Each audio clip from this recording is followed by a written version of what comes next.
Hello guys, welcome back to my YouTube channel. This is Abhijeet Kumar Verma from medical medicos. I hope आप मेरी video enjoy कर रहे हो। अच्छी लगे तो लाइक शेयर सब्सक्राइब जरूर करना। अब आगे बढ़ते हैं अपने अगले टॉपिक पे, सिप्सन फेशिया। अब मैं बता दूंगा, इसमें थोड़ा टॉपिक बचा हुआ है।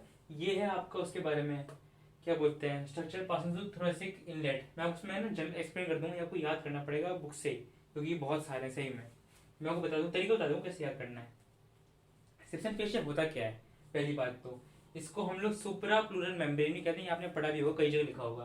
क्या बोलते हैं, supra pleural membrane also called Sibson fascia. It is defined as a degenerated scalenus minimus muscle.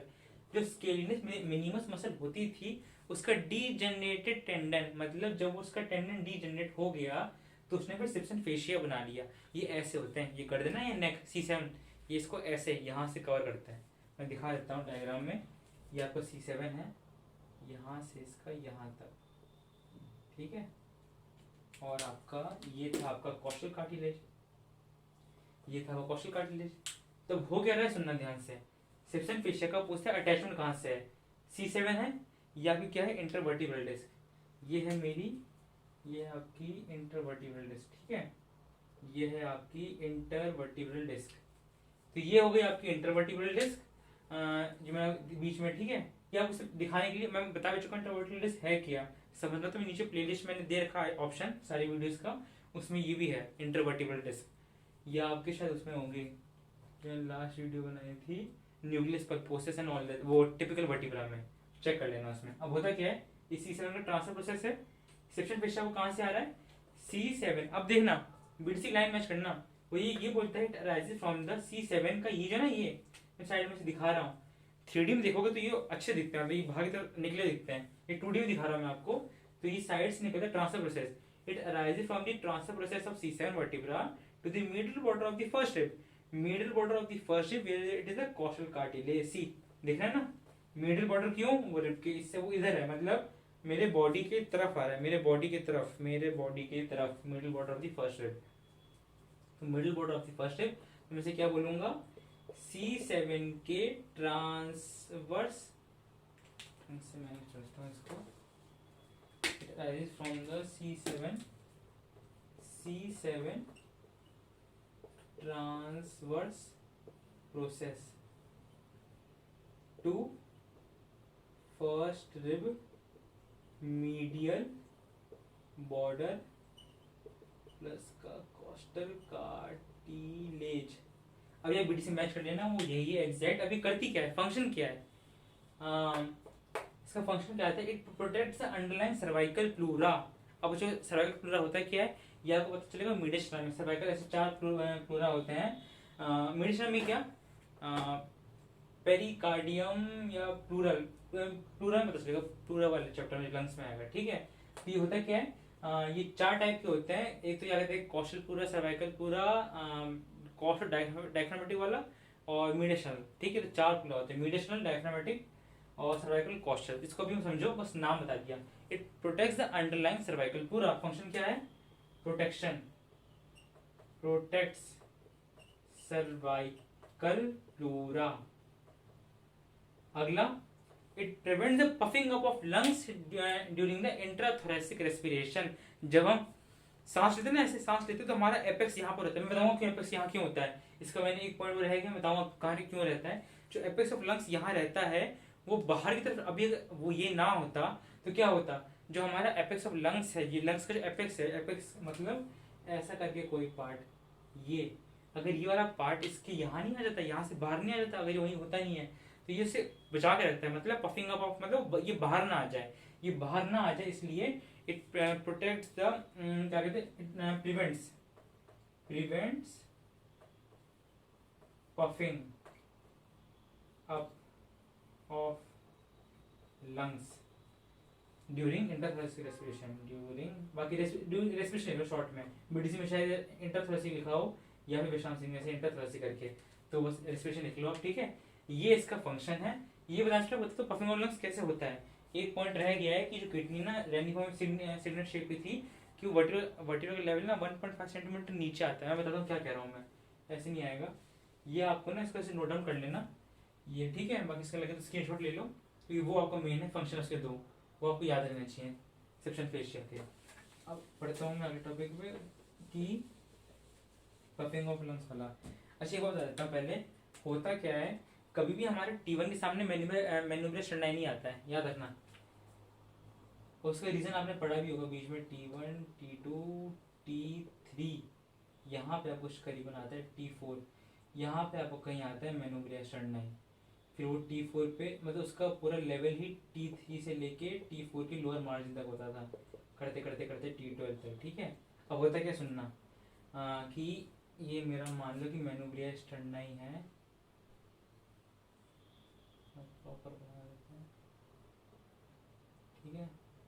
ये आपका नॉर्मली मैन्युपुलर स्टैंडाई है, ये मैन्युपुलर स्टैंडाई था आपका नॉर्मली, ये T1 T2 T3 T4 है। अब उसमें एक लाइन दी थी बीटीसी में कि वो T1 से 1.5 सेंटीमीटर नीचे, उसने ये बोला होगा कि आपकी जो थोरेसिक इनलेट की जो बाउंड्री है ना एंटीरियर वाली, वो 1.5 सेंटीमीटर, वो लाइन बड़ी कंफ्यूजिंग है, ढंग से सुनना, कि वो 1.5 सेंटीमीटर नीचे T1 से नीचे आ रही है। हाँ सही बात है, मुझे दिख रहा है कि T1 से 1.5 सेंटीमीटर नीचे आ रही है, तो उसका कहाँ पे आ रही है, T3 के सामने, T4 के लोअर बॉर्डर पे। ये क्या है, ये आपका एंगल ऑफ लुईस हो जाएगा मान लो, ठीक है। या मैनुअल स्टैंडाई बोल दो, मैनुअल स्टैंडाई का पूरा कहाँ तक आ रहा है, मैनुअल स्टैंडाई जो है आपका पूरा T3 से T4 के बीच में आ रहा है, वो कभी भी T1 के सामने नहीं आ रहा। इसके चक्कर में एक थोरेसिक प्लेन फॉर्म होता है, ये एक थोरेसिक प्लेन फॉर्म हो रहा है विच इज अबाउट 45 डिग्री।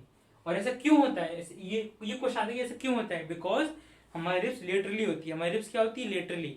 मेरी रिप्स घूम के आ रही है ना साइड साइड से, मेरी रिप्स ऐसी लेटरली आ रही है, मतलब ऐसे ऐसे करके, ऐसे ऐसे करके, तो मतलब मेरी रिप्स ऐसे करके आ रही है। इनकी लेटरल कन्वर्जन की वजह से, इनके लेटरल कन्वर्जन की वजह से मेरा जो है T1 वो कभी भी T1 T2 के सामने नहीं आता है, वो उससे थोड़ा नीचे आता है, दैट इज 1.5 सेंटीमीटर नीचे। अब होता क्या उस चक्कर में, उस चक्कर में होता क्या, ये जगह है ना, ये मान लीजिए तो लंबा आ गया, ठीक है, और ये थोड़ा सा इसको ऐसे दिखा देता हूँ। अब होता क्या, ये देख रहे हो, ये शेप देख रहे हो कैसी आ रही है कुछ, या इस शेप में आपका आ जाता है लंग्स का वो पूरा वाला पार्ट में, बताया पफिंग ऑफ लंग्स।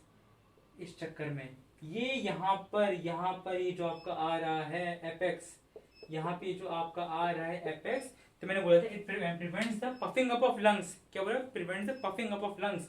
पफ मतलब ये आगे तरफ बाहर नहीं आ रहा है, ये लंग का एपेक्स वाला पार्ट है, बाहर की तरफ नहीं आ रहा है, तो मैं उसी एपेक्स की बात कर रहा था, it prevents the puffing up of lungs. अब समझ में आया क्यों, क्योंकि कौन इस जगह में क्यों एपेक्स की मैं बात कर रहा था। It prevents the puffing of lungs, इसको याद रखना, ये बहुत अच्छा पॉइंट है और बहुत ही जरूरी इंपॉर्टेंट पॉइंट है, ठीक है। क्योंकि 1.5 सेंटीमीटर नीचे होता है, उससे एपेक्स ऑफ लंग्स यहाँ पर आ रहा होता है, तो उसे कवर कर लेता है।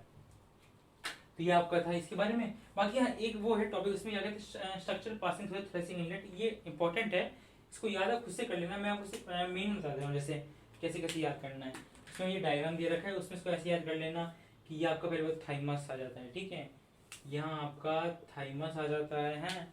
और वो पूछ से पहले मसल बताओ कौन कौन सा, जैसे मसल बताओगे स्टर्नोहायोइड, स्टर्नोथोराइड, ये longus colli, it is longus colli, स्टर्नोहायोइड,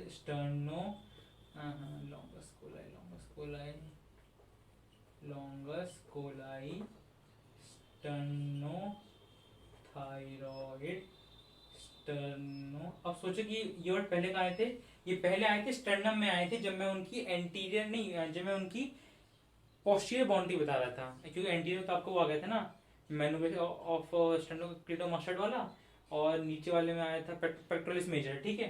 तो ये आपका कहाँ पर आ रहा है, स्टर्नोहाइड स्टर्नोथोराइड पोस्टीरियर वाले स्टर्नम पे, याद आ रहा है कुछ, तो ये क्या होगा, स्टर्नम, जरूर स्टर्नम ही तो होगा, समझना। ये स्टर्नम, ये उसका उल्टा वाला पार्ट हो जाएगा, वर्टिब्रल वाला पार्ट, उसको समझो भी, वो याद रखने मसल में क्या है, लॉन्गस कोलाई, स्टर्नोहाइड स्टर्नोथोराइड, ठीक है।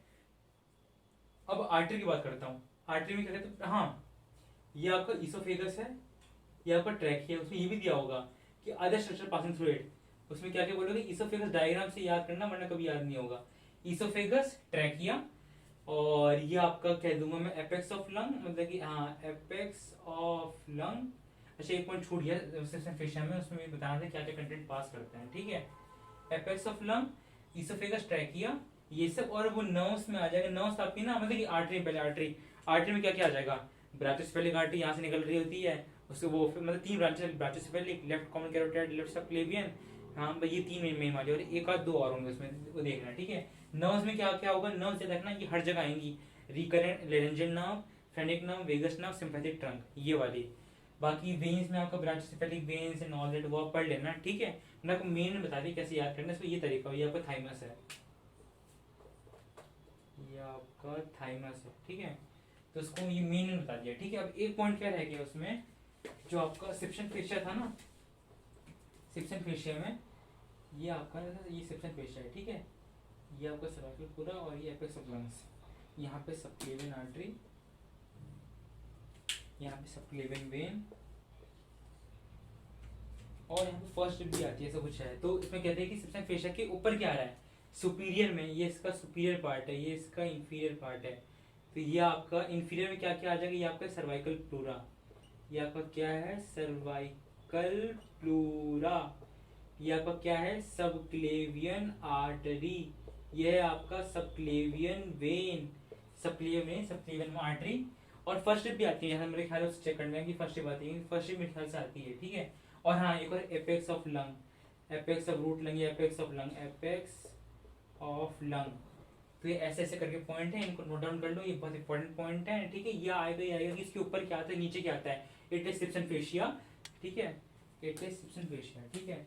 दिस इज अ सिप्शन फेशिया, उसके ऊपर ही आता है, उसके नीचे ही आता है। तो इंपॉर्टेंट पॉइंट है, इसको नोट डाउन कर लेना। थोड़े से पॉइंट रह गए हैं आपके, कि मसल ऑफ रेस्पिरेशन रह गया है, फोटो खींचने लगे तो मसल ऑफ रेस्पिरेशन रह गया है आपका, और स्टेशन डायग्राम के उसके बारे में बताना है, और मसल ऑफ रेस्पिरेशन बस हो ही गया है अब, और इंटरकॉस्टल मसल, बाकी ये आपके 4 चैप्टर ऑलमोस्ट हो जाएंगे। और एक बार आएगा एक्सटेंशन मसल के बारे में, वो मैं देख लूँगा। बस 2 है आपका, वो मसल ऑफ रेस्पिरेशन वाला वो इंपॉर्टेंट है, वो आपको बताना है, वो इंपॉर्टेंट है इंटरकॉस्टल मसल के बारे में, ठीक है। आई होप आपको मेरी वीडियो अच्छी लगी हो, अच्छी लगे तो लाइक से सब्सक्राइब जरूर करिएगा। थैंक यू, मिलेंगे अगली वीडियो में, तब तक के लिए stay healthy and stay safe.